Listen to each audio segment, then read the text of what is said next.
Welcome, a warm welcome from Berlin. My name is Ali Fathollah-Nejad. I'm the founder and director of the Center for Middle East and Global Order, CMEG, and I'm delighted to welcome you for a second launch webinar that's going to focus today on Iran and showcasing our multidisciplinary expertise. And I'm going to introduce our distinguished guests in a few seconds. And CMEG, as you know, has the mission to look into key transformations underway in Iran, the Middle East more generally, and also on the world order. And last week, at our launch webinar, we had our speakers talking about each of these levels. And today we will present to you our #Iran Futures flagship program that involves our core Iranian team that come from all relevant, Iran-relevant disciplines, and who will take a look at the protest movement in Iran, and also on Iran's overall future trajectory. So in the next 90 minutes, we're gonna discuss various dimensions that are relevant to the developments that are happening in and around Iran. I mentioned our flagship program, which is called Iran Futures, and we will present you our publications and what we do in the next days and weeks ahead.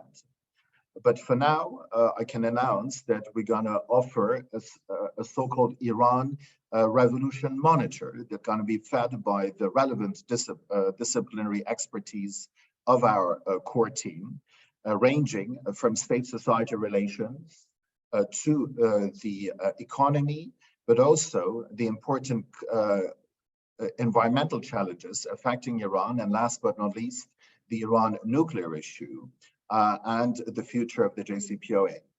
So without further ado, let me start by welcoming our speakers, Azadeh Pourzand from London, who is our Senior Fellow and Research Head of the State Society Relations Unit. Secondly, we're going to turn over to Dr. Mahdi Ghodsi from Vienna, who is an economist, and who's going to share with us his estimations on the current state of the Iranian economy and its future trajectory, but also the role of sanctions. And thirdly, we're going to go over to New York to Dr. Shirin Hakim, who is an expert in Iran's environmental challenges, who will share her expertise with us. And last but not least, again, we're gonna go second time after Dr. Ghodsi in Vienna. We're gonna this time go to Dr. Behrooz Bayat in Vienna, who is a former external advisor to the International Atomic Energy Agency. And we're going to share with us his view on the current state of Iran's nuclear program. So as a starting point, we're going to start with the tremendously important domestic developments that have engulfed Iran since last September, with the onset of the Women Life Freedom movement that has, as I have argued and many others, engulfed Iran in a revolutionary process. And we're going to start with Azadeh Pourzand, who is a renowned expert in the field of Iranian civil society, human rights, who is a doctoral candidate at the School of Oriental and African Studies at SOAS in London, and who has tremendous experience also with her own organization in the field of Iranian human rights. And she's a CMEG Senior Fellow, and as mentioned earlier, she gonna head the State Society Research Unit. So Azadeh, welcome, and thanks for joining us from London, and the floor is yours. Thank you very much, Ali, and thanks for everyone who has made the time to be here today. It's heartwarming to see. other participants in the middle of the week. It's an honor for me to begin sort of open the panel discussion, and what I thought we can do today, since this is also sort of a launch of our Iran Future program, is for the sake of the conversation to give an overview of what Iran has gone through essentially in the past 8-9 months, ever since the death in custody of Mahsa Jina Amini. And I apologize in advance if I bore you with some of the information that you may know, but I also think it's important to have this overview in mind as we move on to our other esteemed panelists.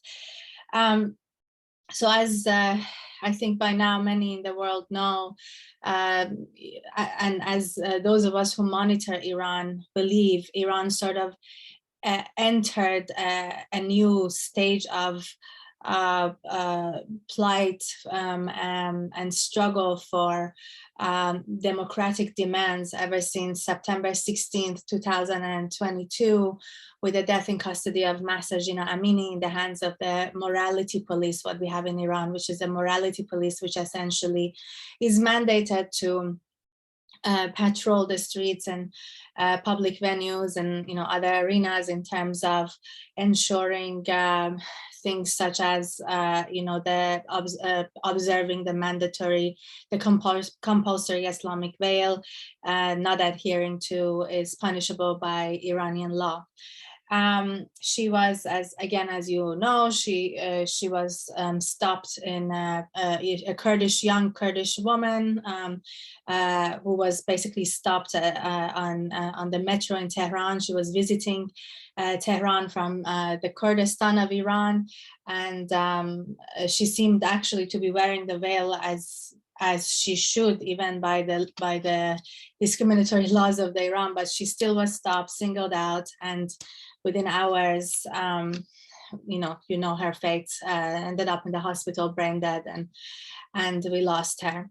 The nation really connected to her and related to her, in particular women and youth, because the struggles over the compulsory veil and discrimination is something that I would say most of us who have lived at some point in Iran in the past over 4 decades of the Islamic Republic's rule have experienced, in terms of the humiliation and the fear and the being chased by the morality police and being scared that we will be detained and so on. So, if you, for example, would follow Twitter, you would see that when she was brain dead, thanks to the brave work of a few other actually Iranian women journalists who covered this story, and also her own very brave family, the story sort of became like Mahsa Jina became sort of like everybody's sister, everybody's daughter.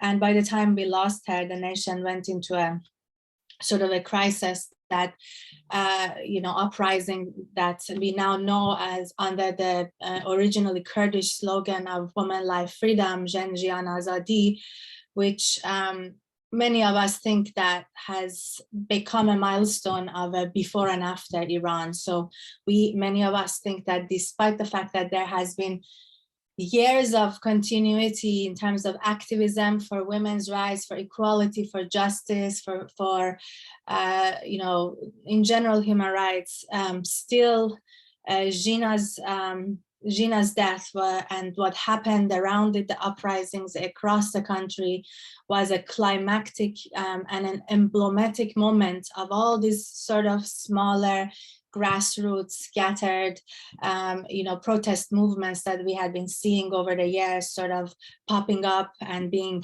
cracked down by the government. It was a moment where the marginalized groups, women, youth, minority groups sort of coalesced around the demand, which I think at points became misunderstood on the international arena as an end to the compulsory Islamic veil for women. Those of us, again, who know Iran very well, who have followed the situation closely for years, knew that the demand for ending the compulsory Islamic veil and the operation of the morality police was only a symbolic demand for a lot more, for a real change, and for essentially Iranian people asking for not only rights, I would say for dignified life, because as I'm sure my colleagues will explain, the economic situation, the environmental situation, the political situation, everything has become so much more taxing and difficult and gradually more intolerable for the Iranian nation at large, that it couldn't possibly be a nationwide uprising over a single issue. As again, you may have read in the news and you have followed, the Islamic Republic of Iran, the Iranian regime, not surprisingly, responded to this unprecedented nationwide protests with force, with use of violence, with extrajudicial killings, with opening fire on protesters, killing them, blinding them, stealing their dead bodies. At some point during the protest, there were different reports, but about over 19,000 protest-related detainees. Many of them have stories of torture, sexual harassment, even rape, families threatened, families arrested, and so on. We had children being killed on the streets, and this didn't really stop the Iranian people from coming out in the street, but of course it dispersed the volume of the protests at the end of the day, especially as the regime began sort of to use its what it knows really well, which is the executions and the death penalty. So, Iran executes hundreds of people yearly, but protests related right now, we have reported, I think, at least 7. And these definitely work as instilling fear and intimidation among the public. That said, the protest, the dissent, in our view, in our analysis, continue and cannot be sort of stopped, even if for the time being dispersed or sort of, cracked down to smaller scales of citizen groups. Mainly because there has been basically no negotiation with the protesters. There has been no meeting the protesters halfway even, and instead the use of force and violence and brutality. On the international scale, Iran is basically a country that is often spoken about on the international scale, and in a way, also Tehran's cooperation with Moscow over Ukraine, I think, also added to the sort of climactic moment that we had in terms of the Western sort of world's response to what happened in Iran. So I would say we received more than before statements of support by various politicians in the international community, various mechanisms, but many still think that none of that really turned into coherent strategic action in order to hold the Iranian government accountable, but also to seek ways to prevent what is happening in the country in terms of the brutality of the regime, which is only possible by holding the regime, the entities, the individuals involved accountable by the international criminal law. At some point, at the UN, the special rapporteur of the situation of human rights in Iran, Dr. Rahman, on March 20th, 2023, actually called the brutality of the Islamic Republic as something that it can possibly, if investigated appropriately, can amount to crimes against humanity, which is actually a huge claim, and which means that the Islamic Republic cannot hold itself accountable with the laws that it has that are extremely discriminatory. And it means that we will need the world to help us hold the Iranian government accountable, because there is no way of doing so internally.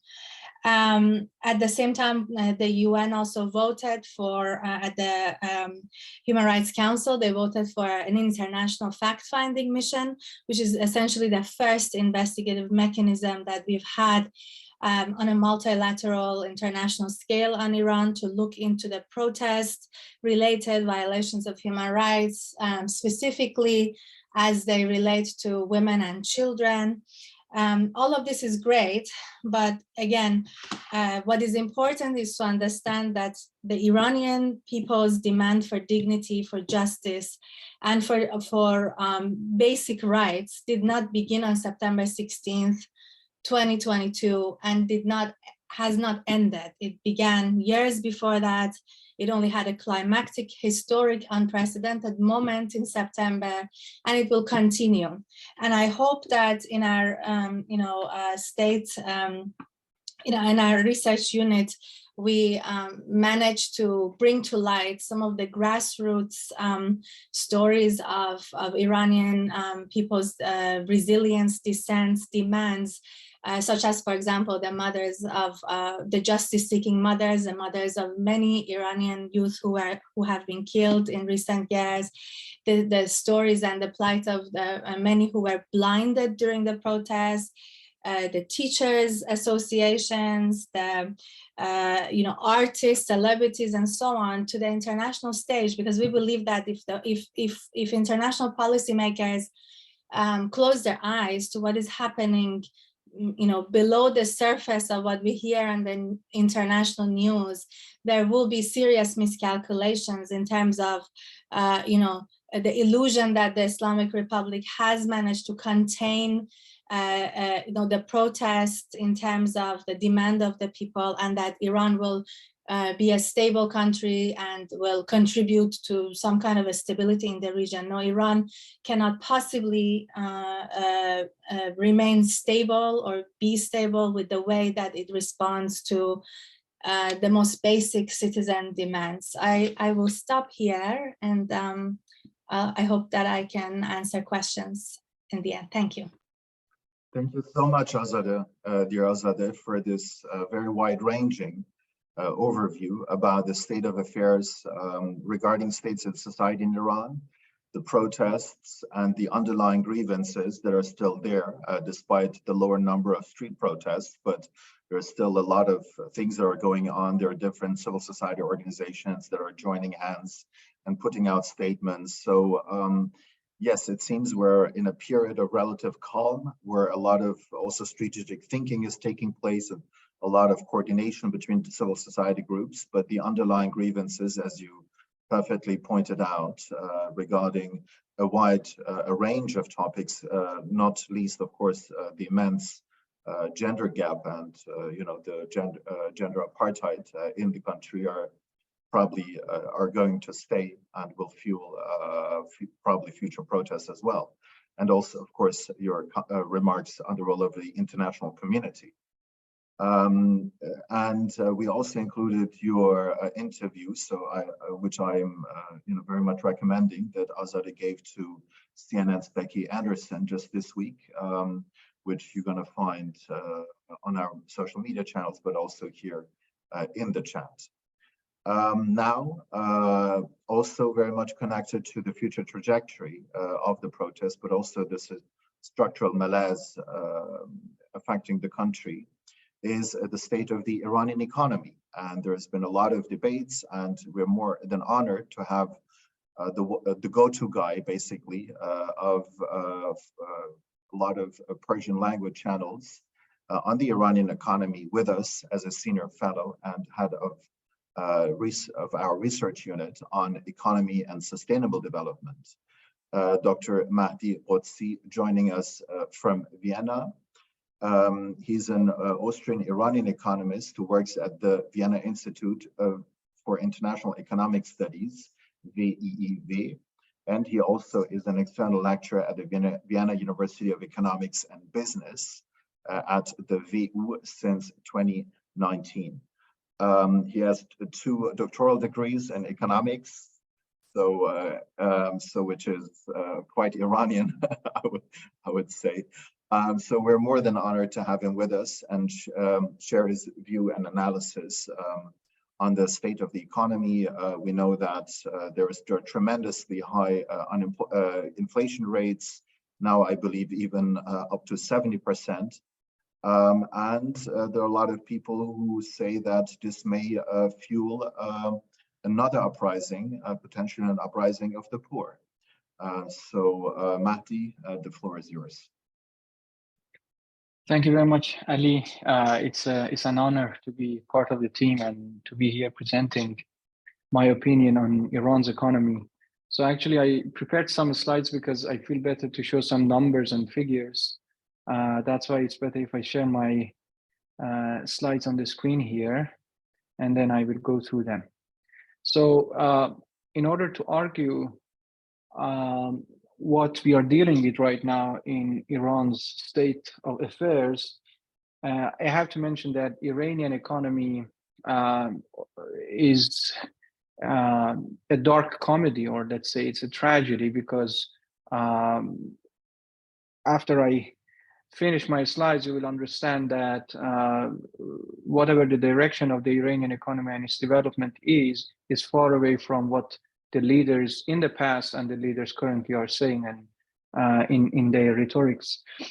Actually, in order to argue for that, I argue that the Iranian political system is a kleptocracy, that it failed in its basic needs of the society. That's why it cannot optimize its objectives of governance. And for that, I have several set of slides. I have 45 years of weak economic development and then worsening environment for investment in the past decades. Also, the population grew very fast, but there was no implementation of sound policies to provide investment opportunities.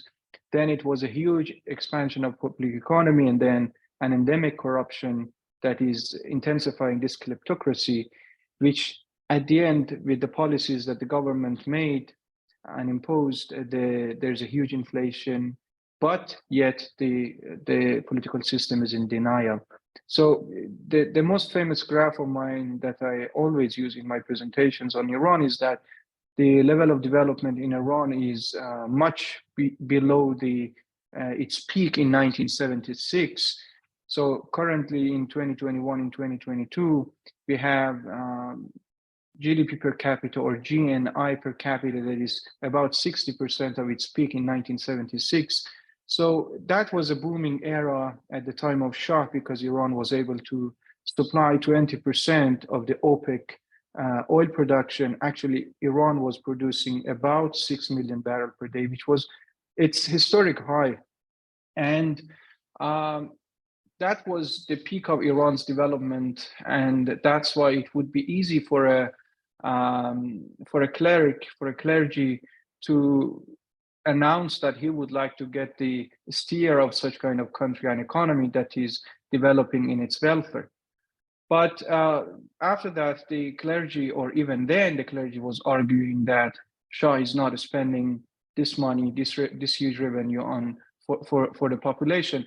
But in fact, if you decompose the components of the aggregate demand per capita, you would understand that a huge part of it, which is this yellow line, is allocated to the gross fixed capital formation, and gross fixed capital formation is exactly an investment that is not net of depreciation. So in 1976, Iran has its peak of gross fixed capital formation, or it was the largest investment during the history, because Shah was investing a lot in infrastructure, in also military, naval, also in power plants, like the initiation or establishment of the nuclear plant in southern part of Iran. But after that, after the revolution happened, there was 8 years of war. That's why there was a huge reduction in not only gross fixed capital formation, but also in other components of demand, like government expenditure or consumption. So we see that in previous years, let's say in the past 3 decades, since the reformists took the office of presidency, there was an improvement in gross fixed capital formation because investment was being promoted, foreign direct investment was being stimulated by Khatami, and then it was a better trajectory for growth.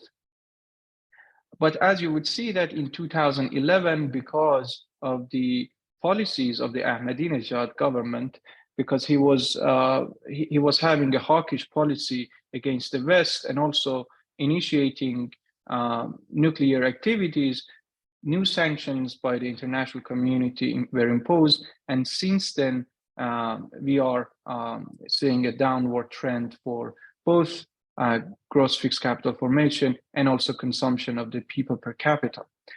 Then another important factor is that at the time of the war, the supreme leader of Iran that time, Khomeini, he asked the people to regenerate and produce more people and more population. So the population was growing in 1980s, but sound policies, or let's say investment plans, were not being realized after that in order to cope with the growing population in the years to come. So if you see here, what you would see here that you would see that this is GFCF per capita that I was showing in the previous graph, that it was increasing in 2011, it was its peak. But then you would also see that the labor force was also increasing, but since this period it was being stagnated, it means that the labor force could not find job opportunities to get to the labor market.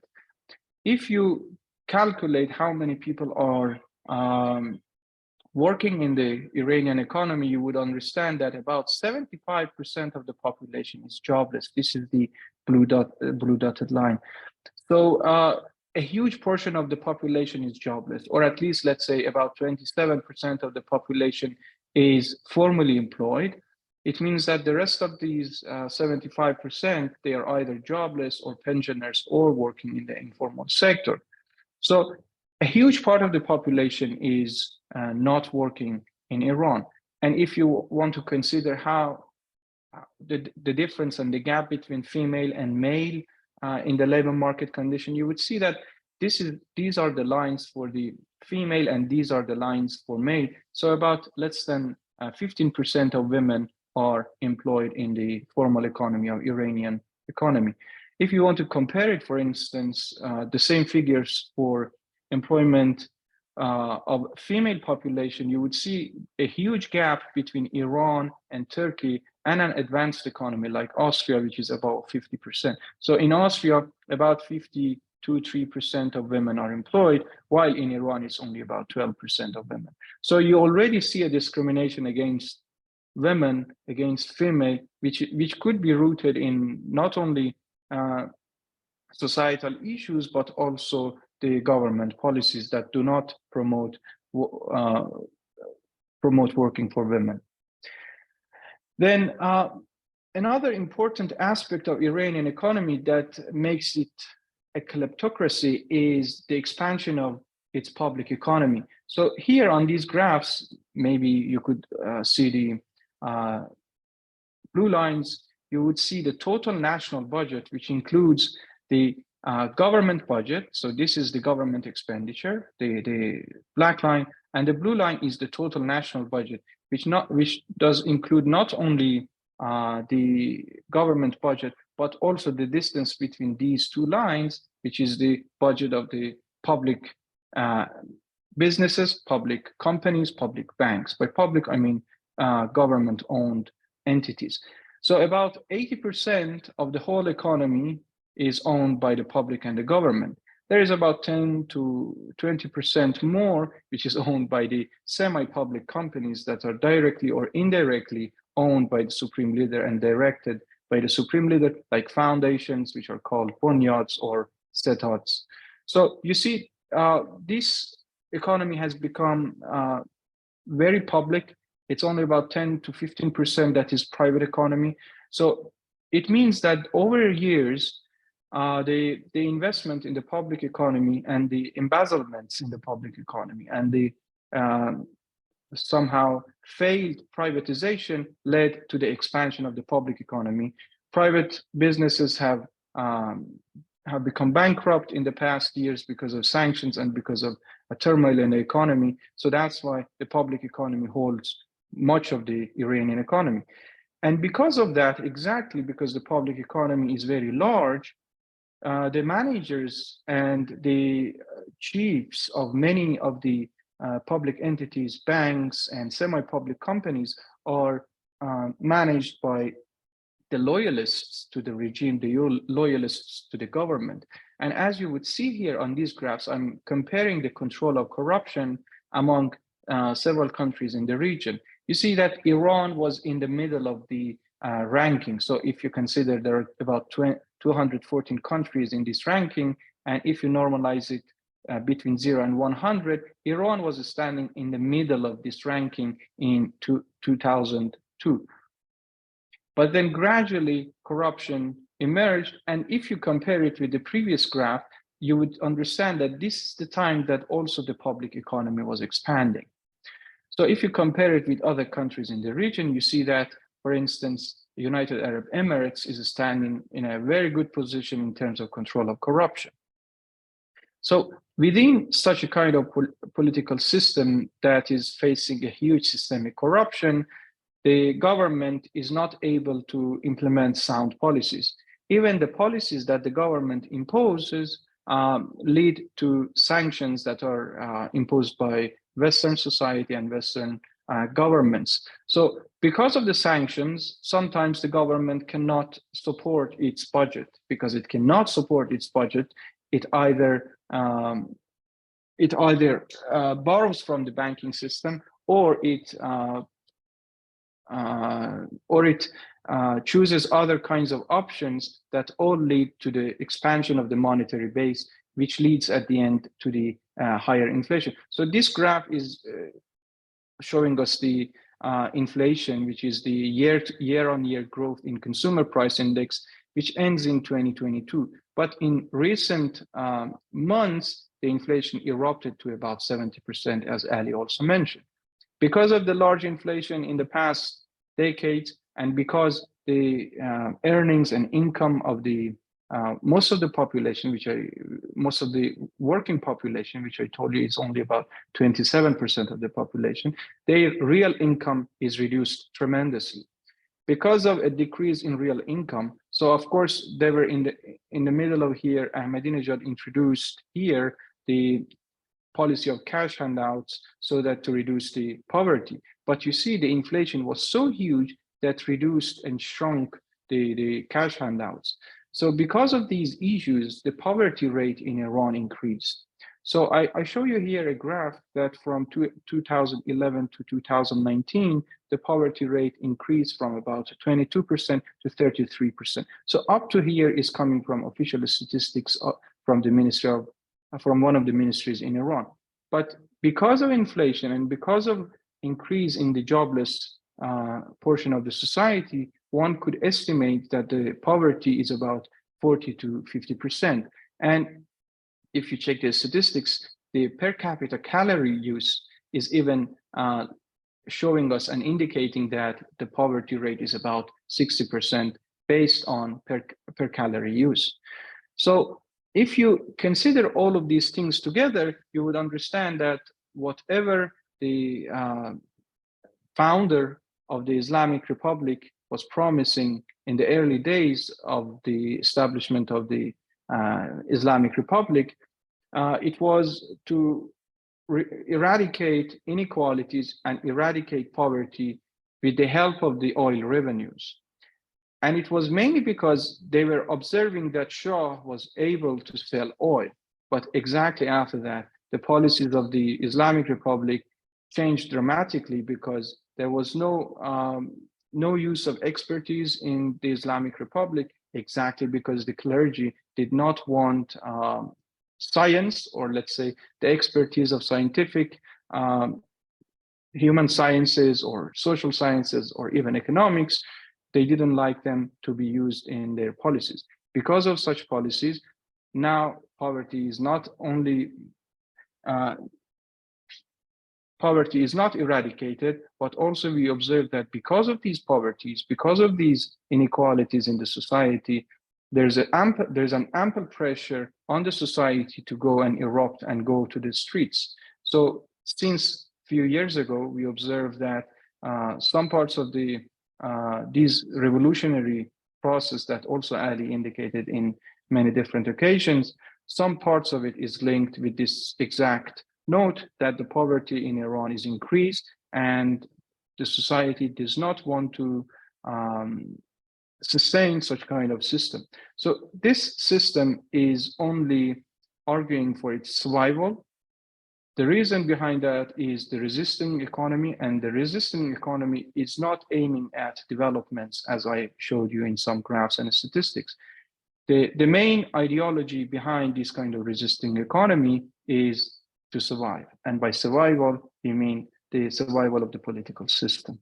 So if some people argue that by getting back to the negotiation table with Iran and getting back to the JCPOA 2 or removing the sanctions, we would empower the civil society so that they could have a final word against the Iranian political system. However, as I showed you, the most part of this political system is governing the whole economy, and it is also governing the major part of the employed part of the society. So whenever we are eradicating or eliminating sanctions, the most benefits, of course, the economy would benefit enough, but the most benefit would not go into the pocket of the ordinary Iranian citizens. And as we observed in the Islamic Revolution in 1979, it was not the affluent, it was not the civil society that was empowered with money who managed to do the revolution. It was the poor who managed to do the revolution. That's Mahdi, John, dear Mahdi, thank you so much for this amazing overview about the structural grievances when it comes to the macroeconomy, but also the socio-economic crisis affecting the country. And as you explained, this is primarily also homemade, and those structural problems are gonna be with us and gonna play an important role as to the future of this revolutionary process in Iran. So thank you so much again for this wonderful presentation. And we're gonna have also one of your articles published very soon, which is also quite comprehensive, and which you will all be able to read.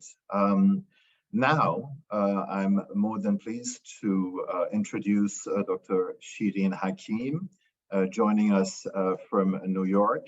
Shirin is also a senior fellow with CMEG at the Center for Middle East and Global Order. She is the head of our research unit on the environment, climate security, and public health. A topic of immense importance for the Middle East and North Africa region, and of course for Iran, where the environmental crisis has fueled a lot of politicized protests over the last at least half a decade. And Shirin is now a fellow with the GeoEconomic Center at the Atlantic Council. And she holds a PhD in environmental policy from Imperial College London.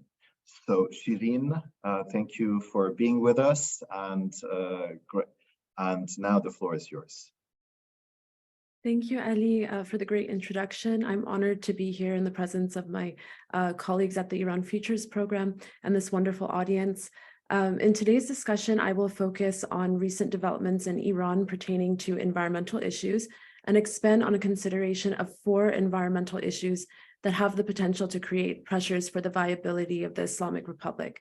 And before I delve into the points, it's important to note that while Iran's environmental crisis has been exacerbated by the impacts of climate change, the main culprit of the environmental decline we are witnessing in Iran today stems from anthropogenic influences. And these are environmental changes induced by human activity. And this includes decades of mismanagement of the environment, corruption, and poor environmental policies. So the first and most recognized issue facing Iran today is its worsening water crisis, exacerbated by decades of isolation, mismanagement of local resources, rapid population growth, improper spatial distribution, and the consequences of a prolonged drought. Iran's water crisis has entered a critical phase. The overexploitation of ground and surface water through ill-conceived dam and hydraulic constructions and water transference schemes have disrupted the natural flow of water and contributed to the desiccation of local bodies of water, dwindling groundwater reserves, and land subsidence. This water scarcity has been worsened by the nation's heavily inefficient agricultural sector, which accounts for nearly 90% of the country's total water use, but only contributes to 10% of the economy. And despite this declining water availability and drought conditions throughout the country, Iran's agricultural sector has been pushed to expand to fulfill growing food demands and meet self-sufficiency schemes that have emerged as regime imperatives following the establishment of the Islamic Republic. And these schemes have been promoted in an effort to insulate the country from volatilities in international markets and the impacts of sanctions. So examples of Iran's water crisis are evident across the country. In recent weeks, you may have heard that there have been growing tensions between Iran and the Taliban over the water rights to the Helmand River, which flows from Afghanistan into Iran and feeds the Hamoon wetlands in Sistan and Baluchistan. So Iran claims that Afghanistan has failed to fulfill its obligations to provide Iran with its water rights as agreed in this, the 1973 treaty that was established between the two nations. And the Taliban denies this. The Helmand River is a vital resource of water for both countries, namely Iran's drought-stricken eastern region. And attempts have been made to diffuse tensions in recent days between the two nations, but it remains to be seen if diplomacy can solve this issue. So this example illustrates the significance of water not only to Iran, but the region as a whole, and the ability for water to contribute to geopolitical tensions. The second issue I'd like to highlight is that of air pollution, and this has emerged in recent years as an issue of national concern. Iranian cities provoked by the use of poorly refined petroleum and the use of outmoded vehicles routinely rank amongst the world's most polluted. Air quality has also worsened as a result of increasingly frequent dust and sandstorms in recent years. So heavy winds that used to pass over flourishing waterbeds now pass over parched waterbeds in the region, and they pick up small particles like silt and waste matter from ground surfaces that then enter the air and can be dangerous to human health and agriculture. Further accelerated development and industrial activity on the outskirts of many Iranian major cities like Tehran and Ahvaz have contributed to increased emissions. The burning of mazout, a highly polluting byproduct of refined petroleum to run power plants in the country, has also caused great concern in recent months. The Iranian government has resorted to the use of mazout to compensate for natural gas shortages in the winter. And in January of this year, the United Nations Special Rapporteur on Human Rights and the Environment, David Boyd, actually referred to the use of mazout as a violation of the right to a healthy environment. So mazout has contributed to the dangerously polluted air that is experienced in Iran in the winters, that has led to the closure of businesses and schools in Iran, contributed to health conditions, and has had stark implications for economic productivity. Efforts to reduce air pollution in Iran have been limited as a result of a lack of regulation and continued policy failures, including relaxing laws due to the deterring economic situation in the country and austerity measures. For example, the most recent reports on the national budget for this year show that the air pollution budget has been halved from roughly $8 million to $4 million. Conservation is the third environmental issue I'd like to highlight. While Iran is home to a diverse range of plant and animal species, it has increasingly struggled to protect its threatened wildlife. And in the last 60 years, the Persian lion and Caspian tiger have become extinct as a consequence of unregulated hunting and habitat loss.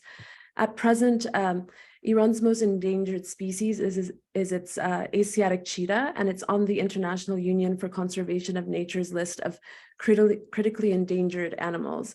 So many of you may remember in February, Behrooz, the last of 3 surviving Asiatic cheetahs born in captivity in Iran, died from kidney failure.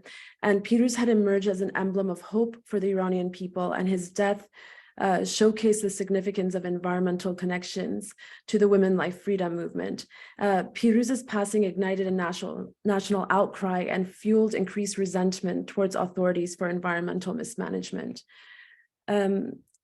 Conservation efforts in Iran have been challenged not only by managerial neglect and austerity measures, but in recent years, the Islamic Republic has increasingly scrutinized and persecuted wildlife conservationists and environmentalists. For example, in 2018, Qavus Said Emami, along with 8 of his colleagues, were detained on accusations of espionage. And Emami died in prison under suspicious circumstances in February of 2018, and the remaining conservationists are still in prison today. Very briefly, the 4th point I would like to highlight is demographic changes and economic development under the Islamic Republic, which have further complicated Iran's sustainable development potential. At the onset of the 1979 revolution, Iran's population was around roughly 35 million and has now almost tripled to over 85 million. So environmental and economic issues are driving patterns of internal migration in Iran to cities, which is placing increased ecosystem stress on urban settings, namely the nation's capital, Tehran.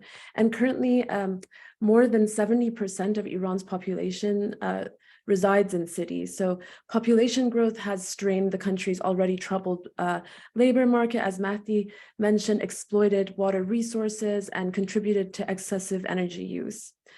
Mounting sanctions on Iran over the years have influenced the development of the resistance economy model, which Mahdi also mentioned, which has promoted the diversification of Iran's economy away from oil towards non-oil trade to insulate the economy from foreign pressures like sanctions. And this has manifested in autarkic policies and increased natural resource dependence, where short-term economic benefits have been prioritized at the price of long-term environmental stability.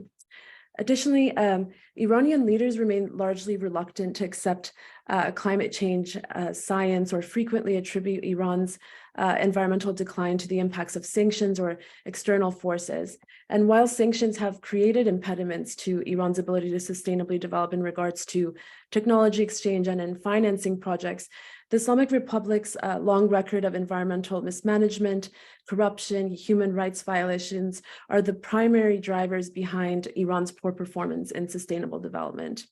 So to conclude, while the ongoing revolutionary movement remains focused on women's rights and social topics, the importance of environmental issues has not been absent in calls for revolutionary change. Opposition leader Hamid Ismailion has referred to the significance of environmental justice in his speeches. In April, prominent female political prisoners, including Niloufar Bayani and Narges Mohammadi, released a statement on the urgency of the climate crisis. And additionally, in April, opposition leader Reza Pahlavi traveled to Israel to discuss a variety of points, one being engaging with Israeli water experts. So all of these examples just illustrate the significance of the environment and environmental diplomacy in Iran's future. Iran's environmental issues also have the potential to tap into communities that may not have already mobilized their support for the women life freedom movement. In previous years, Iran has witnessed increased protests relating to water shortages during the summer months. Also, energy subsidy cuts in November 2019 induced large-scale protests across the country known as Bloody Aban. So this is illustrative of the fact that environmental issues have and will continue to place pressure on the Islamic Republic, which will contribute to economic and social consequences that make environmental issues all the more concerning and profitable to address. However, in the absence of systemic change and policy reforms to mitigate or reverse these environmental trends, Iran is poised to face greater economic isolation, civilian unrest, and potentially irreparable damage to its natural ecosystem. Thank you. Thank you, dear Shirin, for this really fascinating overview on the complexity of the climate crisis or the environmental challenges that are affecting millions of livelihoods in Iran. And we're also internal mismanagement and the political governance is a main issue that is a problem. So thank you very much for this wide-ranging overview. And I would also like to draw the attention of our listeners and those who watch us to her article for the Atlantic Council that we also just posted in the chat here, that is entitled "Springtime in Iran Signals the Renewal of an Environmental Movement." So again, thank you so much, and we look forward to learning more from you in the future, also within your research unit, Shirin. Thank you. Mm-hmm. Now, as we've fast advancing time-wise, last but not least, we're gonna go to an issue of international importance for the last decade at least. We now go back to Vienna, this time around to Dr. Behrooz Bayat, who is joining us from there. Behrooz Bayat is the go-to guy on the Iranian nuclear issue for a lot of Iranian and Persian television channels. And he's an external advisor to the IAEA, the International Atomic Energy Agency. And he, with many years of experience, so we're very honored to have him on board. And he's also, very much involved also in human rights work, also in Austria, if I may add that. And Behrooz is another of our senior fellows. And of course, what is still very much debated in a lot of policy circles is how to deal with the Iran nuclear challenge, given Iran's nuclear escalation strategy over the last few years, following the unilateral withdrawal of the United States in 2018 from the JCPOA. And Iran, for instance, enriching uranium to varying degrees, and what a revival of the JCPOA, whether a revival of the JCPOA is still realistic or not, and what it would mean for the Iranian protests and for the protest movement. So I think those are one of the many interesting questions that one can ask from Behrooz Bayat. Now we're looking forward to hear from him. And now, Behrooz John, the floor is yours. Thank you, Ali John. Thank you very much. And good afternoon to the audience. I have a pleasure to have the opportunity to talk to the audience.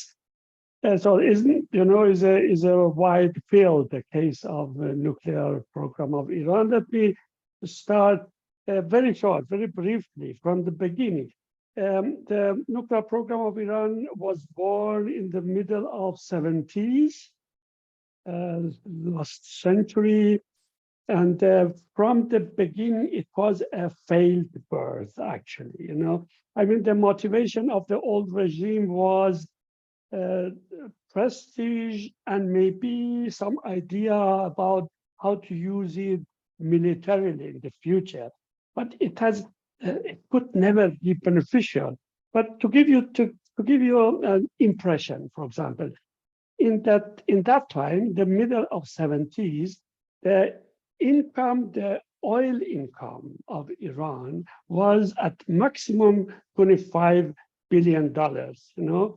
The regime of Shah have invested, better to say wasted, yearly 3 billion just for the nuclear program, not for to buy the nuclear power plants. It's just for what they did within the country to whatever, you know. So to give you an impression. And afterwards, the Islamic regime, they discovered at the beginning, they didn't want to have it. They discontinued the issue of nuclear program. But after some time, they discovered again how it could be useful for the regime. And I think that was in a time where the regime decided how to proceed in the region. You know, I think the regime, let's say, selected USA and Israel as the enemies, as the eternal enemies. And in order to have deterrence with regard to the enemies, they tried to make two issues as an issue of deterrence. One was the intervention in different countries in the region, Lebanon, Syria, Iraq, and so on, outside of country, and within the country with a nuclear program. You know, they started it covertly, but they were not successful during maybe 10, 15 or more years, and until it was discovered. Okay, then it changed. I mean, after that, I don't think the regime had the real chance to make a bomb, you know, anyway. So then we have, after some up and downs, we had the case of JCPOA. It means after many years, I mean, it takes a long time to explain all these different periods. Or okay, maybe briefly, the period of Khatami, they made some agreement. The regime accepted to somehow discontinue the nuclear program, but then came the putting Iran in the axis of evil by Bush Jr. And then later on, Ahmadinejad, they started again very powerful, let's say, the nuclear program. The result was the resolution of the Security Council and so on.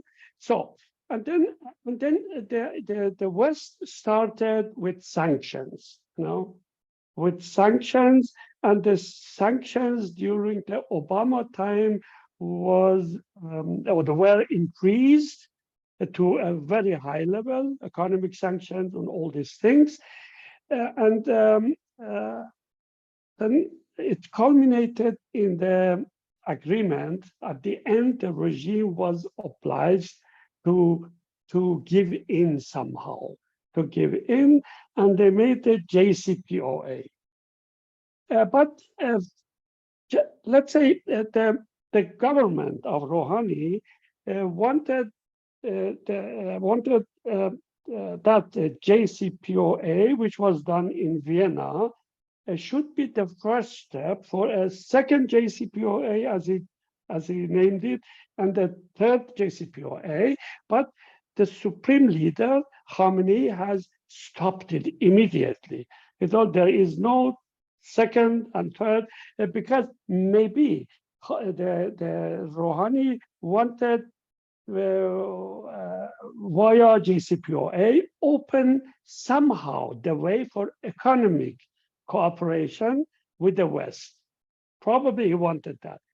Khamenei, the supreme leader, he didn't want it, and he stopped it immediately. And afterward, we have seen that the sanctions, the European sanctions were released, but the American sanctions, mainly the main part of American sanctions, were on place. Then we have the time of Trump, who actually tried to destroy totally the JCPOA. He was not successful. Now is the new phase of the nuclear program of the Islamic Republic. I think after 1 year, after the withdrawal of Trump from JCPOA, the regime decided to use the nuclear program as a mean for threat. You know, they started very rapidly. Okay, at first they had a legislation by Parliament that was in the end phase in the last year of Rouhani. The Parliament made a legislation, obliged the regime, the government, to improve rapidly the nuclear program. But when we talk about the nuclear program of Iran, actually we have to talk about the enrichment, you know, because the other aspects of Iranian nuclear program was never disputed, you know. For example, whether it is for electric generation, for the nuclear power plant, or for the other applications of nuclear program, for example, for medicine, for agriculture, and for many other fields of application, which has never been disputed. You know, nobody had. The main issue is the enrichment, because enrichment has two aspects. One is the electricity generation, and the second aspect is that you can make a bomb out of it. You know, the second point, which was not very important, but anyway was an issue, was the heavy reactor of Iraq. Because if you want to go classically, if you want to go toward making bombs, you have two paths. One path is via enrichment, and the second one via heavy water reactors, you know. And the second one was not that important, but anyway, was an issue, okay? So then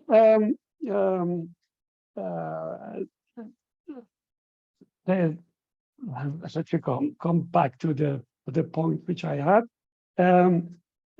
So that the regime had started to use the enrichment as a mean for threatening the West, to say, so if you don't cooperate with us, then we will come close and closer to the bomb. And they did it really. They started, they did it gradually, you know, in different steps. That they started to produce more uranium. Then it was allowed in the framework of JCPOA. Afterward, they increased the enriching grade. Then later on to 20%. Later on went to 60%, and sometimes also higher than 60%. It means the message in this action was, if you don't cooperate with us, we will come close and closer to the bomb. That was one aspect of the issue. The second aspect is, okay, we come close and closer, and maybe we get a chance to make the bomb. I think, however you think about this whole issue, the main intention of the regime to restart the nuclear program was to make a bomb, because they think they need it, because, you know, a regime which thinks is surrounded by enemies, you know, of course, is seeking, is searching for the ways of deterrence, you know. I think the nuclear program of the Iranian regime was never offensive was always as a deterrence means, I think never offensive, because they know that they cannot use it offensively. For example, against Israel or something like that, they can never do that. But rather deterrence. So because they need it in order to keep their position in the Middle East, as they did, for example, in Lebanon with Hezbollah, and Syria, in Iraq with Hashd al-Sha'bi, on all these proxy paramilitary groups, which they have. Okay, now the situation is as we have now. Let me talk about my position to the JCPOA and the nuclear program. I was from the beginning always, also in the time of Shah, I was against the nuclear program, because I mean nuclear program for energy generation. The other aspects, which is more important, economically more important, is an extra issue. It was unfortunately neglected in Iran, because that Iran has only one very old nuclear research reactor, that is Tehran nuclear research reactor, which is, I think is 60 years old, or 55 years old, is a time over. But they didn't build a new one anyway. But that is an important part of the nuclear program of whatever country. But in the case of Iran, I was always against application of nuclear energy, because it was not beneficial, but I supported the JCPOA until a few months ago, and with the starting of the new, let's say, movement of which we had from the young people, young women and men in Iran. Actually, I changed my position, because I assumed that if somehow JCPOA should be renewed, then Iran has to negotiate with the West, maybe make an agreement, taking into account that the regime has lost whatever legitimacy within the country and also outside of the country. The main intention of the regime is now, I think, not the only, but the main intention is to recreate the legitimacy outside of Iran. And that is why, as you see, they try. I have to tell that 1 year ago, they were very close to JCPOA. They had many demands. For example, they wanted that Pastaran should be removed from the terrorist list of the United States, and many other demands like that, which the West didn't accept. Now they have no demand anymore. They try to come into negotiation. They try to make an agreement. And I think the main intention is to get the legitimacy from outside. You can see that also. Let me repeat it. That is not the only intention, but I would say right now is the main intention. And you can see the how to say, to make better the relation, the political relation with Saudi Arabia and with other countries in the region, like Egypt and so on. The main aspect of this is also to reproduce or regenerate the legitimacy, which they have lost in a big part. Okay, so the situation is now as it is, and right now I heard that Ghodsi, the head of Atomic Energy Agency, is Iran. Right now, they try to make somehow an agreement. I think, if you talk about the West, I think the West has never give up the idea to make somehow an agreement. To some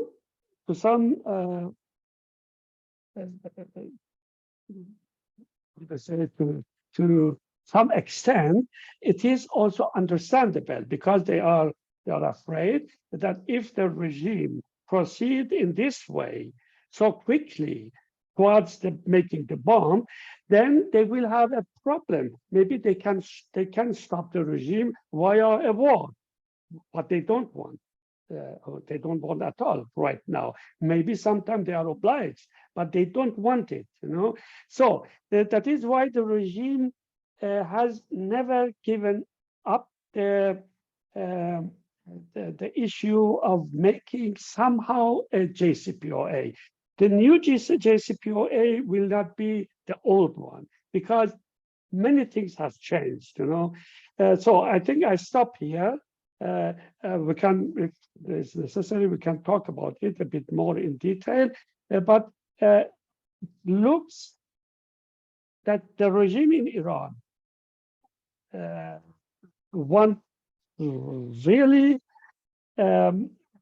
really is very eager to make an agreement, to negotiate with the West. The first point is, but the West right now is a bit reserved, you know, has some reservation to negotiate directly. But I think they will do it. They will do it in the future. And right now is looking like as if they are closer. How close is difficult to say. Whether they will be successful to make an agreement would be very difficult, but let us see. So thank you very much.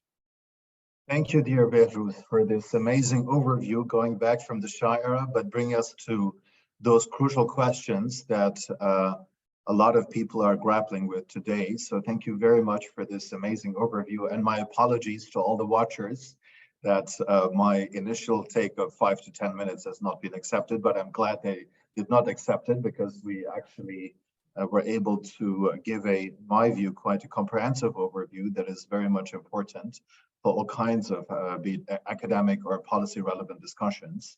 So thank you again to all our senior fellows for sharing their views and analyses with us.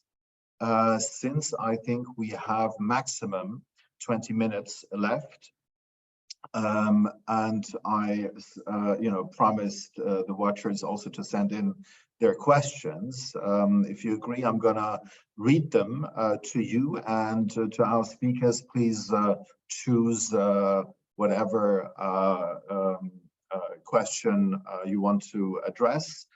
Some of them are generally posed, some of them are directed, which I also will mention. So one question is, what do you expect from a feminist foreign policy addressing all those issues discussed? So this is a general question going to all of you. Second, do you feel like there is a difference between the way the Iranian protesters portray themselves and how the West perceives them? So in terms of the interpretation of events, basically. Thirdly, do you think the rapprochement between Saudi Arabia and Iran is also done to appease the Iranian public and to partially stop the protests? So this is about the domestic drivers and ramifications of the détente deal, basically, between Iran and Saudi Arabia that was signed more than 2 months ago. And to Azadeh, would you agree with the argument that governmental repression of the recent protests actually reinforce the regime itself, despite the protests' attempt to challenge it, considering repression as a pillar of autocratic stability. So basically, this immensely important question of whether repression is rather stopping or fueling further popular resentment and revolt. I'm gonna, and then there is one for Mahdi or Shirin. In the course of the current protest, there has also been much criticism regarding the regional activities of Iran that were mentioned by several of you. What impact does the funding of those, Iranian-sponsored militias actually have on the bad economic performance of Iran? And then the last one, I'm going to just have a look if we covered it already. In the face of fading awareness of the Western public, what projects have you envisioned to redirect the focus on the movement again? You mentioned a project on the courageous mothers of victims of the protests. So this also is to Azadeh, I think. And if she agrees, we could start with her. And I will ask the others, since Azadeh has spoken a bit less than the others, to keep it very, very short because of our time constraints. Azadeh, the floor is yours. Thank you very much. All very amazing insights by the panelists and very thoughtful questions. So there's obviously not enough time to answer these questions thoroughly, but what I was thinking is to probably combine the question on feminist foreign policy and how the West sees the protests. So I start from there. So as I understand feminist foreign policy, and correct me if I'm wrong, is about not only women and gender equality at all stages of diplomacy and policy, but also about putting human security essentially before relations with government, or like the focus on the state. And I think,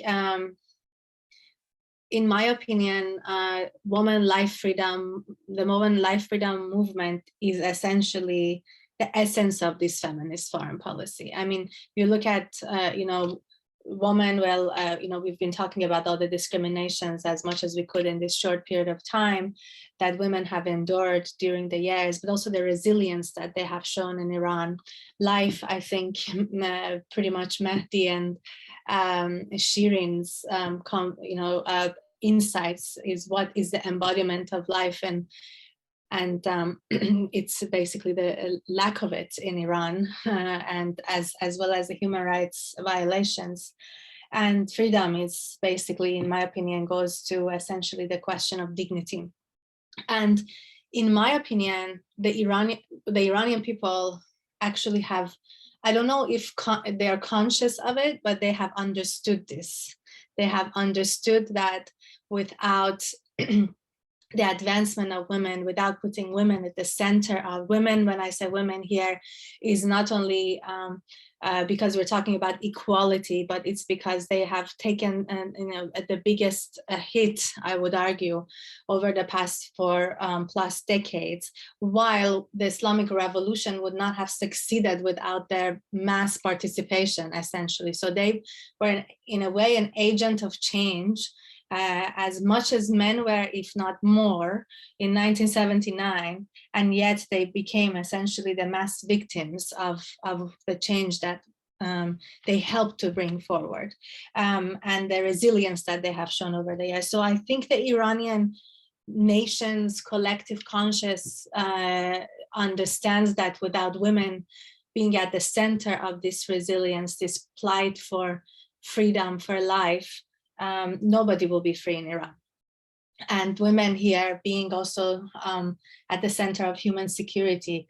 You're talking, for example, about a government that years ago was being applauded by the world for having the best family planning, one of the best family planning policies in the region, to now one of the worst governments in the region when it comes to family planning in the world, with no contraception available, but also women, many Iranian women not wanting to have children under the current socio-economic, political, environmental circumstances of Iran. So, these are all examples of collective resilience of, in my opinion, of Iranian women. But I don't think that the West understands this. And I think the West does not understand this. And when I follow sort of the news and going to the second question about how the West sees the protest, I think it's really difficult when you live in the more privileged societies to understand that human rights are interconnected and universal. Interconnected meaning when I talk to different policymakers or different people in the Western world following Iran, I have a sense that they go more towards issue-specific questions, which is fair enough. You have to scope your conversation. But if you're too focused on the issue specific, which I mentioned in my remarks on, for example, the 2022 protests in Iran were about the compulsory veil. And about the compulsory veil alone, you're going to miss a lot of things here.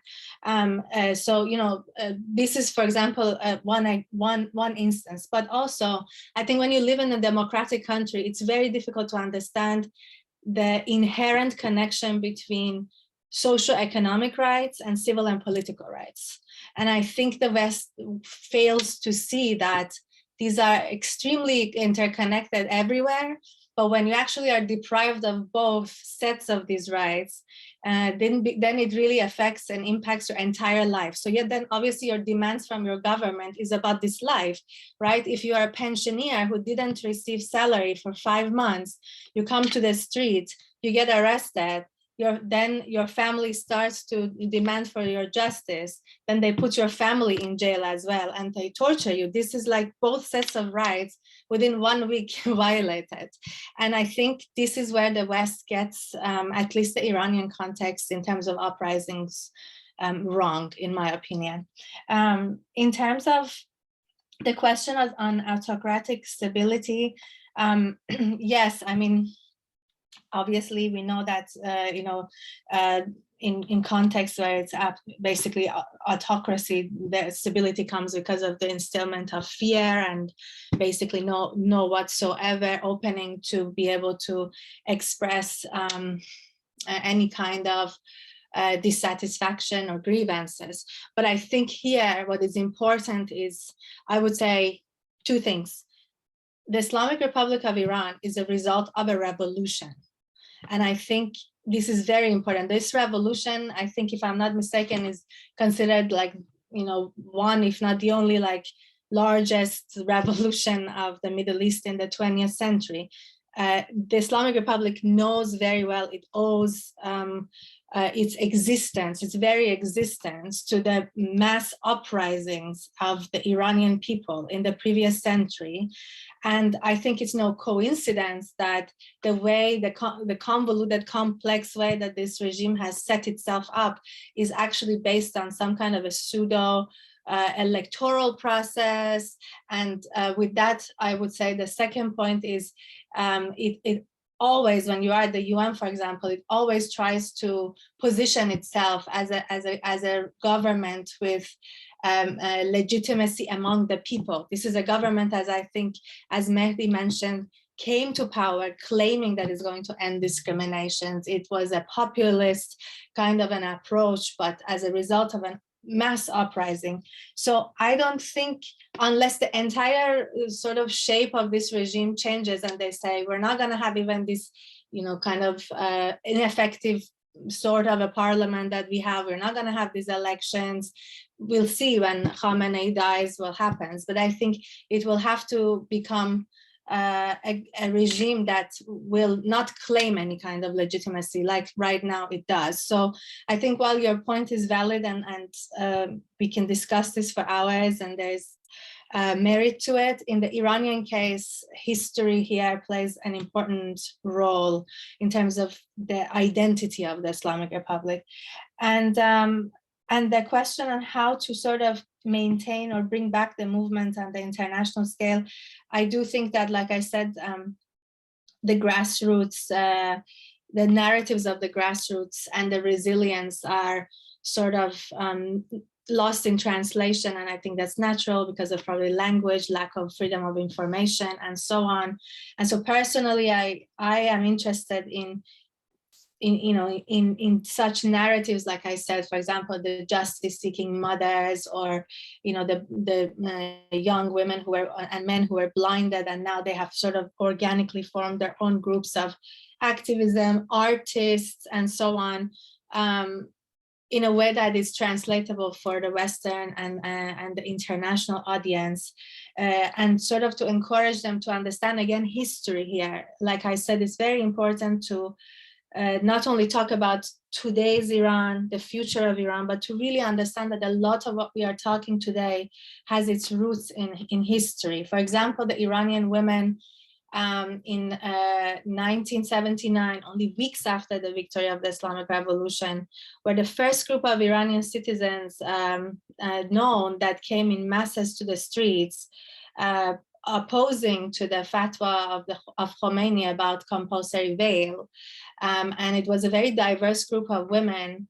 And this is, to this date, known as the first ever protest of that scale against the policy of the Islamic Republic. Some of these women were actually revolutionaries until weeks before that. And that's just for you an example of why it's important to understand that this trajectory we're talking about, the future, it doesn't only start from 2022, it goes way back, but also to understand that when there is no protest, it doesn't mean that things end. I mean, for years and years during, for example, Ahmadinejad, it was so difficult for women's rights activists to do anything. But if you actually go and study the feminist movement in Iran, you'll see that they did a lot at the grassroots level, exactly when they were not allowed to do much at the national level. And that is, there's no coincidence that we have such an aware population in Iran when it comes to the rights of women and girls. And so we have to both basically work on, in my opinion, narratives of today when it comes to resilience of the Iranian people at the grassroots level. We have to bring history into our analysis, and we have to also try to do so in a translatable way, and I don't mean it just linguistically, for the Western audiences, which I think, despite many think tankers and many analysts working on Iran, this is kind of a weak sort of spot that we have as Iranian analysts, to really humanize what is going on in a way that is universally understood. Thank you so much. Thank you so much, Azadeh, for this incisive and very important tour de force. Thank you for addressing so many crucial questions. Time is running out, but I'm going to ask now Mahdi if he wants to, So thank you. I will just briefly give my points and my responses to some of the questions. Well, as I mentioned, and also as Behrooz also mentioned, the issue of the Islamic Republic is the survival of a kind of ideology that is rooted and dated back to 1,400 years ago. So because this kind of ideology needs to stay, the political system should do anything in its power to keep that kind of ideology in force. So because of that, there's a struggle of power between the society and the political system.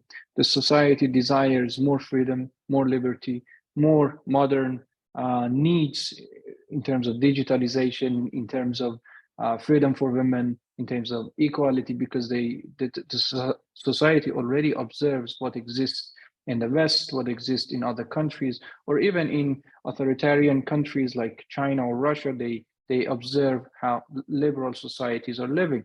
So because of exactly these struggle for power that is society is enforcing and trying to get some of the power that is accumulated and concentrated at the hand of the political system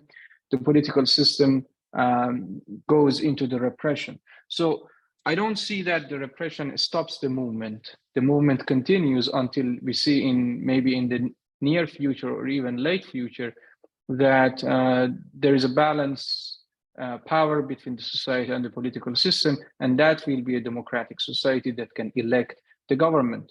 So until then, we will have this struggle, and I don't see that the repression would eliminate the movement completely, because it's a kind of cyclical event. Anytime we will see in the future a shock that pushes the society to the street, will again pursue a similar slogans and similar protests by the society. So the society demands different things. Because of survival of the regime tries to have its own capabilities in the region, its own nuclear capabilities. That's why the West was trying hard to negotiate on these issues. That's why the West was imposing sanctions against the whole country, and the harm of the sanctions is actually going to the society, not to the political elites.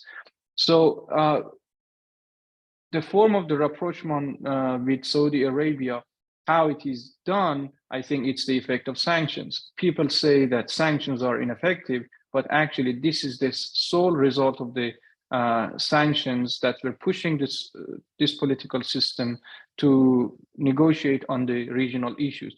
They didn't have negotiated, but they negotiated directly with the Saudi Arabia, and there's a rapprochement on that. So there is not going to be a rapprochement between Iran and Israel, but maybe that will come if the survival of this political system is endangered further. So it's not for appeasing the society, but it's for survival of its own political system.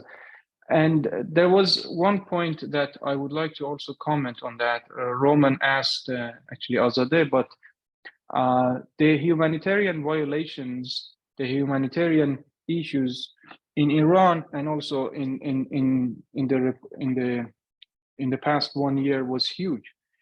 Many people got shot on the streets, and it was not by military bullets, it was by small bullets. Some of these people lost eyes. Some of these people took refuge in Turkey. Some of them wanted to come to Europe, but they were taken back, and they are now in Turkey again. I know many of these cases. I know many of them because I know through network of people what they are looking for. They're just looking for taking refuge in Europe. They applied for visa. I know few of the cases that applied for visa in Austrian embassy. I know few of the cases that applied for visa in German embassy. Their visa application were rejected. So that's what the Western society could do to at least support the victims of such kind of repression. By not supporting them, it's like the Western society, the Western governments are shaking hands with the regime that is killing these people, that is blinding these people. And these people are actually homeless. They don't have any job. They don't have any more money. They're just in Turkey. So they need tremendous support. If Western society could support them, if we could get visa for them to come to here. So some of them need surgery, urgent surgery to save the other eye that is not blind. So if we manage to save them, it could be a kind of hope for the Iranian society who is in struggle for the next round of movement or protests. And I think another point was on the regional issue, the question directly asked to me and Shirin. Of course, there are some costs associated to the regional activities, but Iran is a big country, so its GDP is huge. So a small amount of it may go to regional activities or military activities, but the society sees that, and that's why they are chanting in their protests that not Gaza, not Lebanon, just Iran. So they want to signal to the policymakers that do not waste your monies. We are the ones who need the money. So that's it. Is there anything else remaining? Or? No, thank you so much, Mahdi, also for this humanitarian appeal that you inserted. Thank you so much. We have maximum 5 minutes. So I want to ask, of course, Shirin also to share with us her final thoughts, if she has, and the same with Behrooz, if he has any. And then I would, say goodbye to our listeners and to our watchers. Thank you, Ali. Thank you. Just to add on what Mahdi mentioned regarding the question that was directed to us about Iran's support for VNSAs and its impact on the economy, I would also mention that Iran's support of these organizations has led to economic sanctions, which has restricted Iran's ability to conduct international trade and engage in global financial systems. The second point I'd also like to highlight is that Iran's economy has become increasingly unattractive to foreign direct investment. So even during the period of sanctions relief, because of Iran's regional activities, I think many countries have been quite scared to engage in business with Iran, even when restrictions were not present. And the last point relating to this question is that collectively, as Mahdi mentioned, there is this, increasing resentment on behalf of the Iranian public towards the government for investing in regional efforts instead of focusing on domestic efforts. And from my perspective, from an environmental perspective, these, allocation of funds could be used to promote sustainable development and, projects for infrastructure. So I would say this is how Iran's support for VNSAs has had, negative implications on economic development locally and within the country. Thank you, Ali. Thank you so much for these very important additions to those various questions. Behrooz, now the floor is yours, but please bear in mind we only have around 2 minutes.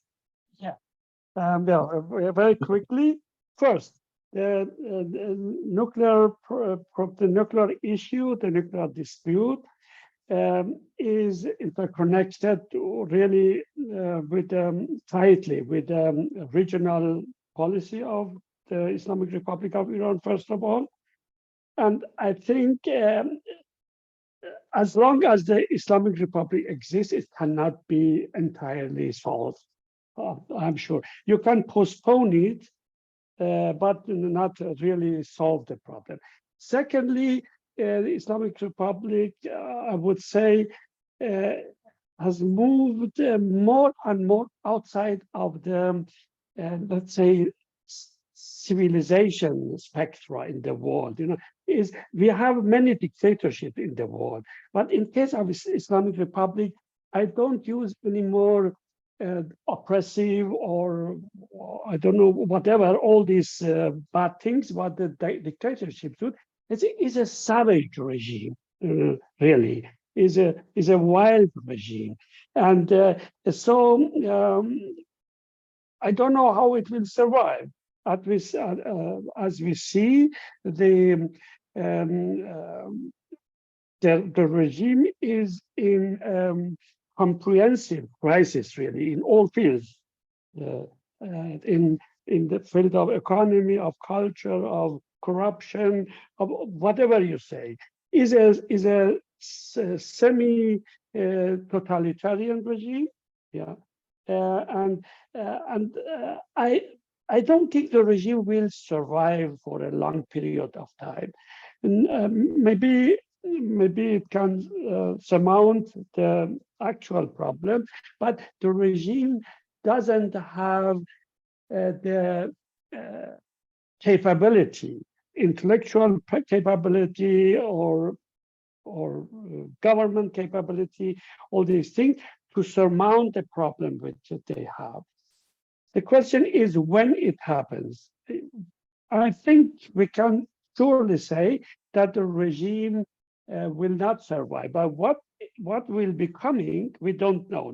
It's not necessarily a democratic regime, because the dictatorships, unfortunately, they have inherently in them that they somehow decide about the follower, and so the chance for a democratic change is not that big, but we do whatever we can to prepare the country, to prepare the movement for a democratic change in Iran. Thank you.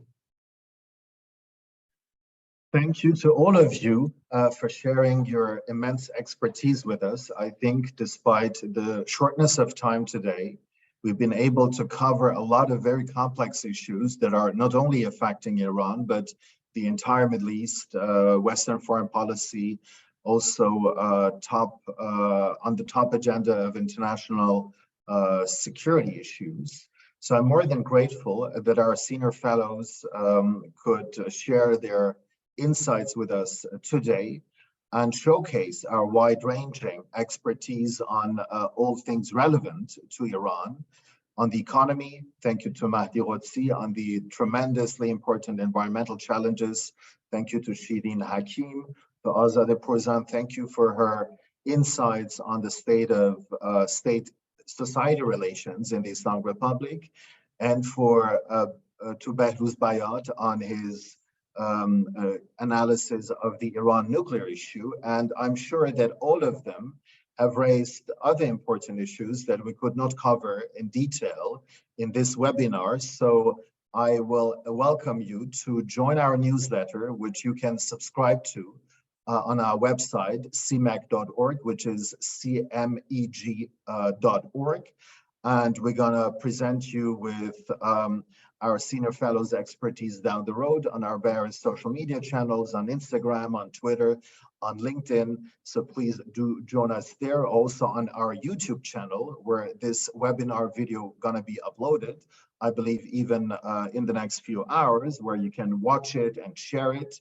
And please let us know what you think. And we're gonna continue this conversation within CMEG, but also with you. And also we're going to present to you a number of publications in the next few weeks. Among them, the Iran Revolution Monitor, that's going to be enriched with the different expertise from our senior fellows here. So thank you again for joining us today. And we look forward to continuing this conversation with our scholars at the Center for Middle East and Global Order. Thank you from Berlin.